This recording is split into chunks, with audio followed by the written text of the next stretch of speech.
या बातमीपत्राचे प्रायोजक आहे Ghungroo electronics. Satyaratan, Nashik west, Sinnar, Nashik. Proprietor Rahul Bhavsar. Mobile क्रमांक 8308 46 11 11 91 75 23 67 08। संपूर्ण भारतात साजरा करण्यात येणारा सण म्हणजे होळी। होळीला लागूनच धुळवड व रंगपंचमी हे सण येतात। ते होलिका उत्सवाचा भाग असून त्यानंतर येणाऱ्या नवीन हिंदू वर्षाची, नव्या संवत्सराच्या स्वागताची ती जणू पूर्वतयारी असते। सिन्नर शहरातील लोंढे गल्ली परिसरात परंपरेनुसार सर्वात मोठी होळी पेटविण्यात आली। पूर्वी प्रत्येकाच्या घराच्या अंगणात छोटेखानी होळी प्रज्वलित करीत असत। अंगण स्वच्छ करून त्यावर सडा मार्जन करून रांगोळीचे रिंगण काढून त्यात छोटे लाकडे, गोवऱ्या, पालापाचोळा रचून त्यावर पुष्पमाला अर्पण करून होळी प्रज्वलित केली जात होती। आर्याच्या काळापासून प्रज्वलित असलेल्या अग्निपूजेच्या परंपरेचा हा सण एक भाग आहे। आता मात्र या सणास मोठ्या प्रमाणात सार्वजनिक स्वरूप प्राप्त झालेले आहे। प्रत्येक ठिकाणी एक होळीचा माळ असतो। बहुधा तो ग्रामदेवतेचा मंदिर परिसरात असतो। तेथे वर्तुळाकार खड्डा खणून होळी पेटवतात। सूर्यास्तानंतर प्रत्येक जण पूजा करतात व होळी प्रज्वलित करतात। तत्पूर्वी होळीला भाताचा, पुरणपोळीचा नैवेद्य दाखविला जातो। तिच्या भोवती नाचून आनंदोत्सव साजरा केला जातो। होळीला अर्पण केलेले नारळ प्रसाद म्हणून भाविकांना वाटला जातो। दुसऱ्या दिवशी होळीला शांत करतात। होळीला वंदन करून शांत झालेल्या होळीतील भस्म मस्तकी लावतात। यालाच धुलिवंदन म्हणतात। होळीच्या दिवशी वाईट प्रवृत्तीचे दहन करतात। अशा या होळीची धूम सिन्नर शहरातील लोंढे गल्ली परिसरात दिसून आली। पारंपरिक पद्धतीने या ठिकाणी भव्य अशी होळी पेटविण्यात आली। SCN न्यूज साठी अक्षय गायकवाड। आज या लोंढे गल्लीमध्ये 200 वर्षापासून जी परंपरा आहे होळीच्या, त्या होळीची परंपरा आज आजच्या 9 तारखेच्या आजची होळी ही 200 वर्षापासूनची चालू अशी परंपरा आजही या लोंढेच्या सर्व समाजात लोकांनी चालू ठेवलेली आहे। आणि ही जी परंपरा आहे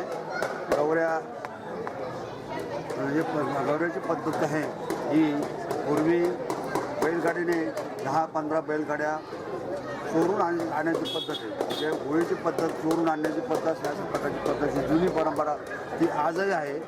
जवळजवळ 12-13 ट्रॅक्टर अशा प्रकारच्या गौऱ्या खेड्यापाड्यातून मुलांनी चोरून आणण्याची पद्धत त्याच पद्धतीने यावेळेला सुद्धा तशीच गेलेली आहे। आणि आज ही भव्य दिव्य अशा प्रकारची होळी ही आज उभी आहे। अशी होळी आज मला वाटतं कुठल्याही जिल्ह्यात कुठेही तुम्हाला पाहायला मिळणार नाही अशा टाईपची होळी। आणि ही परंपरा त्यानंतर आता आणखी थोड्यावेळी या ठिकाणी जुन्या पद्धतीचे डफ हे या ठिकाणी वाजवले जातात आणि त्या ठिकाणी सर्व हे टिपऱ्या खेळण्याची पद्धत ती आजही चालू आहे। आणि अशा प्रकारची 25-30 डफ या ठिकाणी वाजवतात। डफ वाजवण्याची पद्धत ही आजही अजून टिकून आहे। आणि ही परंपरा या गल्लीमध्ये या सिन्नर शहरात आज टिकून ठेवली। जुन्या लोकांनी ठेवले, जुने नवे सर्व मंडळी आज ही परंपरा चालू ठेवणार, इथून पुढे चालू राहणार आहे। त्याचप्रमाणे उद्या सामाजिक कार्यक्रम, त्याप्रमाणे उद्या गुढीपाडव्याच्या धुलिवंदनाच्या दिवशी तिथे वीराचा पाडवा म्हणून असतो। आणि डफ वाजवत तिथून लोंढे गल्लीतून सर्व शहरातून वाजत वीर हे नाचत बरोबर मंदिरामध्ये सर्व वीर नाचत जात असतात। ही परंपरा ही पण जुनी परंपरा आहे, या गल्लीने टिकून ठेवलेली। इतर कुठल्याही प्रकारची नाही, पण या गल्लीने मात्र ही पण लोंढे गल्लीने ही परंपरा आजही चालू ठेवली, पुढे अशी चालू राहणार आहे। अशा प्रकारचे सर्व बजरंग मंडळ आणि भद्रकाली पंचमंडळांनी ही परंपरा चालू राहिली। अशी परंपरा ही पण चालू राहणार आहे। आज 9 मार्च हुताशिनी पौर्णिमा म्हणजेच होळीचा महोत्सव।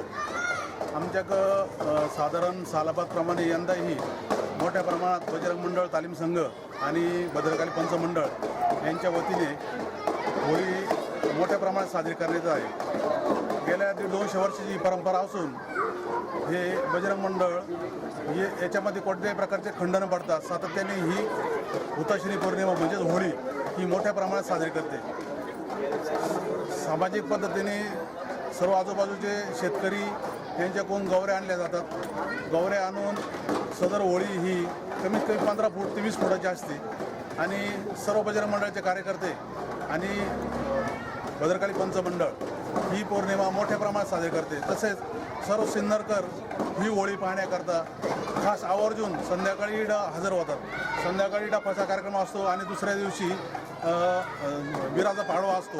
वीर पाडवा संध्याकाळी 4 वाजता इथून प्रस्थान करतो आणि गावात मिरवणूक पद्धतीने नाचत नाचत तो भैरवनाथाच्या मंदिरापर्यंत जातो. तिथं साधारण 1.5 ते 2 तास वीर नाचवले जातात. नंतर तिथून तो गावठेवरून मारुती मंदिरावरून भिकोसा मार्गे, तानाई चौक मार्गे, नारायणबा मार्गे येऊन लोंढे गल्लीमध्ये त्याचं विसर्जन साधारण 12:30च्या आसपास होतं. अशा पद्धतीने गेल्या 150 ते 200 वर्षापूर्वीची परंपरा ही कायम आम्ही बजरंग मंडळ आणि आमचे कार्यकर्ते पंचमंडळ आणि समाज हे मोठ्या प्रमाणात साजरे करतात. तसंच सिन्नर गावामध्ये अशाच प्रकारच्या होळी गावठ्यावरही ही मोठ्या प्रमाणात अशाच प्रकारची होळी होती. तसंच गंगावेशीला, त्याच्यानंतर खळवाडीत, त्याच्यानंतर माझ्या माहितीनुसार बाजारवेशीमध्ये, लोणावळा भाटवारीमध्ये अशा प्रकारच्या होळ्या मोठ्या प्रमाणात केल्या जातात. होळी ही या समाजाला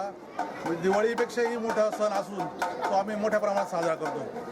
तर सर्व सिन्नरकरवासियांना होळीच्या आणि वीर पाडव्याच्या आमच्या कुटुंबाकडून बजरंग मंडळ तालीम संघ, लोंढे गल्ली पंचमंडळ सर्वांना हार्दिक शुभेच्छा. आणि कोरोना व्हायरस या